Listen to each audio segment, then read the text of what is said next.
Question number 55 30 থেকে একটি question দিয়েছে। বলা হয়েছে যে প্রদত্ত ক্রমটিকে দেখুন। ৮ আচ্ছা আমি একটু লিখে নিই তাহলে আমার সুবিধা হবে।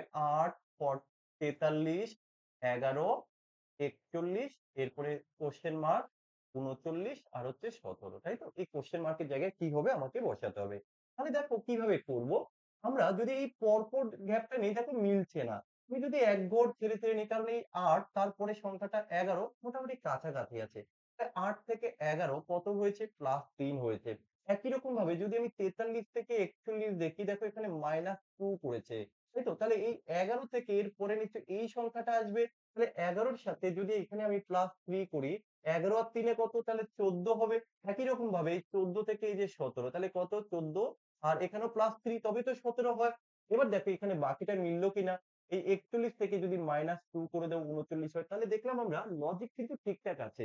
তো এই যে কোয়েশ্চেন মার্ক, এই কোয়েশ্চেন মার্ক এর জায়গায় আমরা কত বসাবো? 14 অপশন বি হয়ে যাবে আমাদের এই কোয়েশ্চেন এর সঠিক উত্তর।